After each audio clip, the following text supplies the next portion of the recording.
The rain hammered against the corrugated iron roof of my workshop, a relentless drumming that matched the frantic beat in my chest. I was reviewing the latest images from the AE-1, trying to decipher their bizarre quality when it hit me. Not just visual distortion, but a sense of displacement. The reflections weren't just mirroring the room, they were shifting. For a split second, the reflection in the viewfinder showed me standing outside the workshop, bathed in an unnatural twilight, before snapping back to my present location. I lowered the camera slowly, adjusting the aperture, thinking it was a trick of the light, but the effect persisted. It felt like the camera wasn't just recording, it was observing, and its observation was reacting to me. I started documenting the shifts, meticulously framing shots of my workspace. Each image revealed a subtly altered version of the room. Furniture rearranged, shadows lengthening unnaturally, and always, that fleeting glimpse of an exterior scene. It wasn't random. There was a pattern. The camera seemed to be recording moments from another timeline, another iteration of this workshop, existing just beyond my own reality. I tried to stop taking pictures, reasoning it was stress, exhaustion, anything but the increasingly terrifying implication that I was somehow triggering these distortions. But the compulsion grew stronger, fueled by a morbid fascination and a creeping dread. The shifts became more pronounced, longer lasting. I captured a shot of my workbench, and the reflection showed me working on it, but dressed in clothes I'd never worn, using tools that didn't exist in this timeline. The reflections weren't just showing alternate versions of the room. They were layering events, merging realities. I started hearing faint noises through the camera, whispers carried on static, and the distinct sound of someone breathing. My heart hammered against my ribs as I realized the camera wasn't just a recorder. It was an amplifier, drawing in something from this other reality, intensifying its presence. The air grew colder, thick with a palpable sense of unease. I focused the camera, desperate to understand. The viewfinder cleared momentarily, and I saw him. Not a full image, but just a glimpse. A man standing in the corner of my workshop, perfectly still, his face obscured by shadow.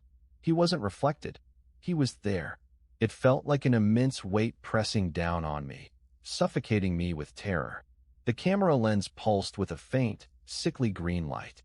I instinctively raised the camera to capture the image, but as I did, his form solidified, becoming clearer and more defined.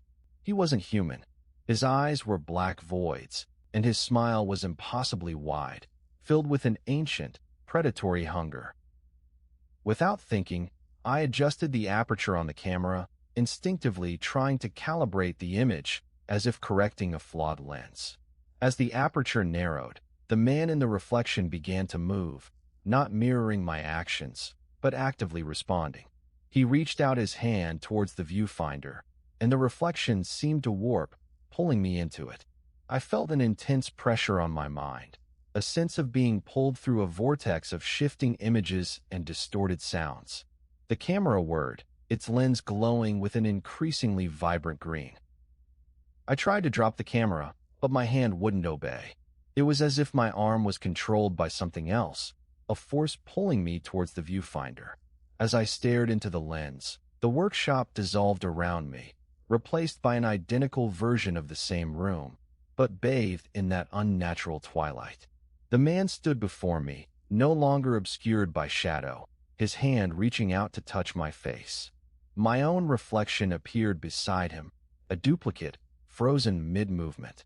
Then, I saw myself in another reflection, an older version of myself, standing behind the first me, and then another, even older one behind that.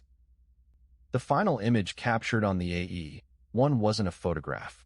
It was an endless loop, a recursive cascade of reflections, each one revealing a slightly altered version of the workshop, populated by countless iterations of myself, stretching back into infinity.